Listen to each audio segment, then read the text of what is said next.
राधे कृष्णा। क्या आप जानते हैं एक ऐसा महीना भी आता है जिसमें शादी, गृह प्रवेश जैसे शुभ काम नहीं होते हैं, लेकिन वही महीना आपको करोड़ों पुण्य दे सकता है। जी हाँ, इस महीने को कहते हैं मलमास या अधिक मास। हिंदू पंचांग के अनुसार चंद्र और सूर्य की गति पर आधारित होता है। जब दोनों के बीच संतुलन बिगड़ता है तब एक अतिरिक्त महीना जोड़ा जाता है जिसे अधिक मास या मलमास कहते हैं, और इस महीने को भगवान विष्णु जी का महीना माना जाता है। आइए अब जानते हैं अधिक मास लगने की क्या वजह है। हिंदू पंचांग चंद्र कैलेंडर पर आधारित होते हैं। सूर्य कैलेंडर में 365 दिन होते हैं, जबकि चंद्र कैलेंडर में 354 दिन होते हैं। सूर्य कैलेंडर की तुलना में चंद्र कैलेंडर में सालाना 11 दिन कम होते हैं। ऐसे में लगभग 32 महीने और 16 दिन बाद यह एक महीने के बराबर हो जाता है।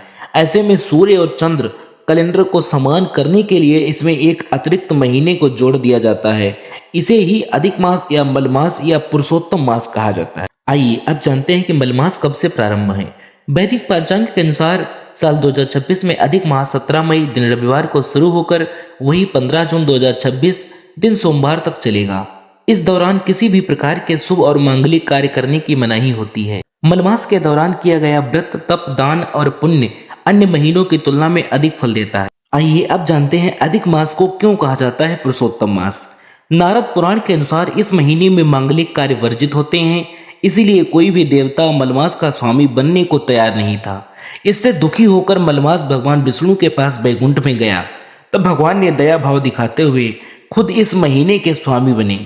तब से इस महीने को भगवान विष्णु की उपासना के लिए सर्वोत्तम माना गया है। इस महीने में दीपदान करने से सुख समृद्धि की प्राप्ति होती है। मलमास में किए गए पूजा पाठ और दान पुण्य के कार्यों का अधिक फल मिलता है। मलमास में दीपदान करने से देवी लक्ष्मी और भगवान विष्णु की विशेष कृपा होती है। इस पवित्र महीने में रोजाना दीपदान से पूर्व जन्म के पाप नष्ट होते हैं।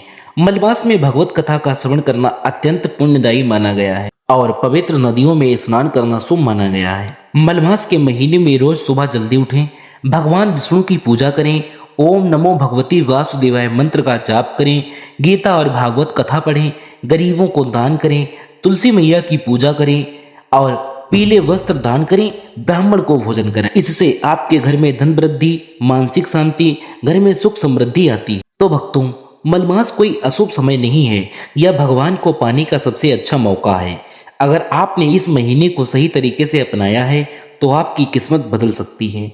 वीडियो अच्छा लगे तो लाइक करें, चैनल को सब्सक्राइब करें और कमेंट में जय श्री हरि जरूर लिखें।